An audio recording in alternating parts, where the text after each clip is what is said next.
মা রেস্টুরেন্টে কাজ করে, ছেলে এবং তার বন্ধুরা আসছে খাবার খাওয়ার জন্য। কিন্তু ছেলে তার মাকে দেখে মা বলে ডাক দেয়। কিন্তু অন্য সব বন্ধুরা তাকে বলে, কি এটা তোর মা? যা, আমরা তোর মতো ছোট লোকের সাথে খেলবো না। এটা বলে সবাই চলে যায়, অহংকারী বন্ধুরা।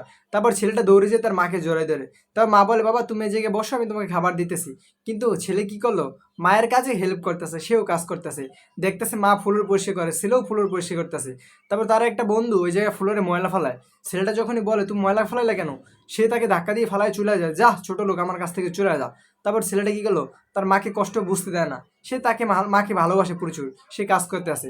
এরপর তার মা অন্য একটা দোকানে ওভারটাইম করার জন্য দৌড়ে যায়। কিন্তু সে যাইতে দেরি হয়ে যায়, দোকানদার তাকে নিতে চায় না কাজে। সে বলে যে, ম্যাডাম আমার ভুল হয়ে গেছে, আজকে কাজ করতে একটু দেরি হয়ে গেছে। এরপর সে কাজে ঢুইকা ঠিকমতো ডিম বিক্রি করতে থাকে।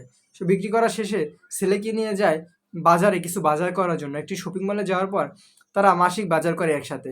তারপরে সে তার জমানো সকল টাকা দিয়ে বাজার করে। কিন্তু হঠাৎ করে তার ছেলের একটা খাবার পছন্দ হয়, মা সেটা বুঝতে পারে। তারপর সে কিনা তার ছেলেকে দেয়। ছেলেকে বলে, বাবা খাও। ছেলে বলে, না মামা তুমি খাও। এবার দুইজনের ভিতরে এই হয়, সে তাকে দেয়, সে তাকে দেয়।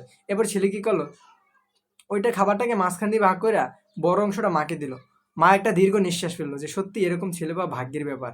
মা কিন্তু কান্না করতে করতে খাবারটা খাইতেছে। সত্যি ভাই, দেখে আমার মনটা প্রচণ্ড খারাপ লেগেছে।